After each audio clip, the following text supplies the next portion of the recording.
MSNBC's Stephanie Ruhle appeared to say the quiet part out loud yesterday when she told host and former Biden press secretary Jen Psaki that under liberal economic policies, things are just more expensive. Despite all of this positivity, he has the overhang of inflation. So you and I can sit here and talk about all of this good stuff, but people's lived experience day in, day out, their car insurance, buying a car, their rent, the grocery store, going to a restaurant, life is expensive. And is corporate greed partially to blame? Absolutely. But that is just part of the story. And, you know, it is really good news that we're seeing wages go up. In California, minimum wage is about to go to $20 an hour. That's great news for our labor force. And while that shouldn't automatically mean we should expect higher prices, it is what we end up getting.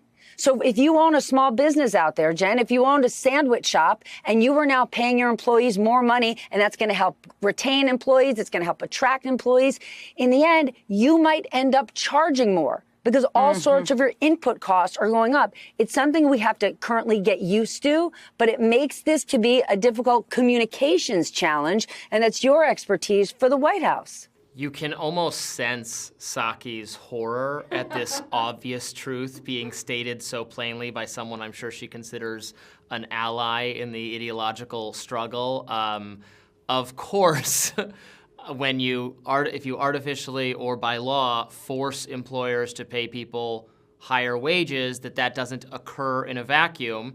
They will compensate by raising prices on the service they offer, and then you end up in a place where are you actually making anyone better off on net? This is exactly what's contributing, one of the factors contributing to inflation. So I'm good on Stephanie Ruhle for stating a obvious and well-cited and well-resourced economic fact, even though it's not inconvenient perhaps for Team Biden. Yeah, and you know, this is a rare moment of honesty for Stephanie Ruhle. I used to watch her show a lot back when I was a media reporter, and she used to have this afternoon show with Ali Velshi, and they were one of the most, riddled with falsehood shows on MSNBC, which is saying a lot.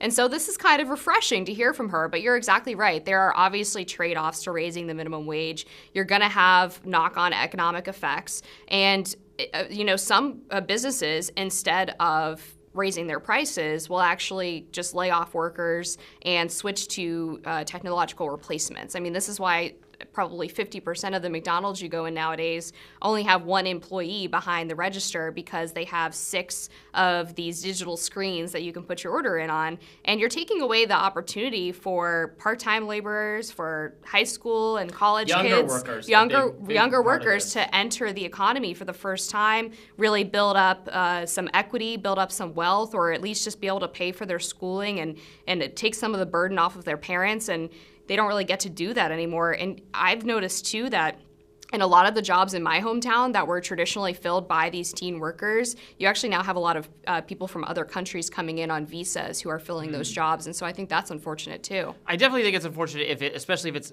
like an artificial government constraint on people being able to do these jobs. There has been this whole move towards stigmatizing, I think, sort of summer jobs for high school kids. Yeah, I don't think a 12-year-old should be laboring in the salt mine or the factory instead of being at work. Fine, you win, liberals. But I think it's totally fine for an 8th grader, 9th grader, 10th grader to work at McDonald's for a couple extra hours during summers or on vacations or weekends or something, and that is being treated like child abuse these days by many take-havers in the mainstream media. That I think is just totally. It can be good and healthy for young people to do some work. They shouldn't be doing it instead of school. They shouldn't be suddenly the single providers for their family. But it seems fine to me to have kids do a reasonable amount of yard work or fast food work or whatever that is. There was a recent backlash towards a state law that was changed to, I think, lower the age for which you have to get a permit to be able to work. And I think it might have been Florida, but you're right. There was this huge backlash of people claiming that we were going back to the Industrial Revolution when 10-year-olds were basically in the Cheerios factory getting their fingers chopped off because they had to fill boxes so quickly. And I always found, the work that I did when I was a teenager was extremely rewarding. It felt amazing to have my own income that I could use to buy things that I wanted. I was able to save up some for college so that I didn't have to work while I was in school. I only had to work during the summers. And coming from like a low to middle income family, that was hugely important for me and for my parents to be able to have that opportunity. And so I think it's really shameful that people are trying to, one, criminalize that and also make it out to be some form of abuse, as you said. I think a lot of kids in the younger generations would actually probably end up better off if they had to work a little bit harder in their younger years. Yeah, and they might be happy to do so. We're talking a lot these days about the anxious generation, the new Jonathan Haidt book about pointing to smartphones as social media addiction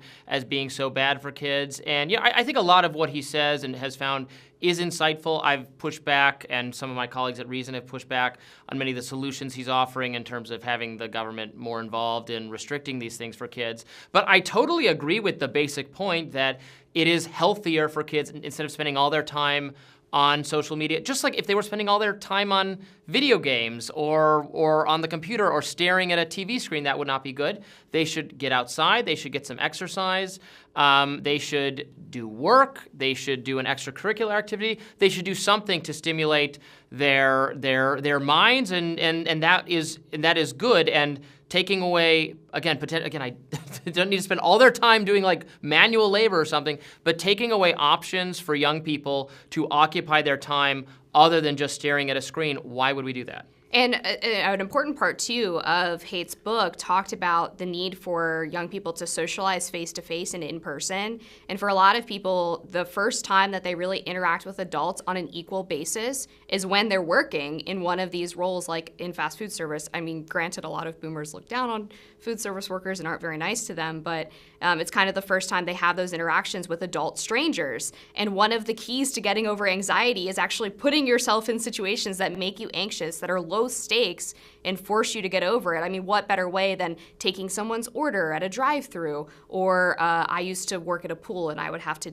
tell adults they couldn't come in because they didn't have their pool passes, and it taught me how to have a backbone. I mean, these things are richly rewarding for young people and really can help them grow into functioning, healthy adults. And again, we continue to take these things away and replace it with phones, with coddling. And parents, a lot of parents in the millennial generation, I think, went so far in the other direction of their own parents who were either not present or were extremely strict and decided to be their kid's friend, and were reaping the consequences of it. And to some extent, those things were forced on them, I would argue, by changing cultural and social norms, and even, frankly, by explicit government pressure.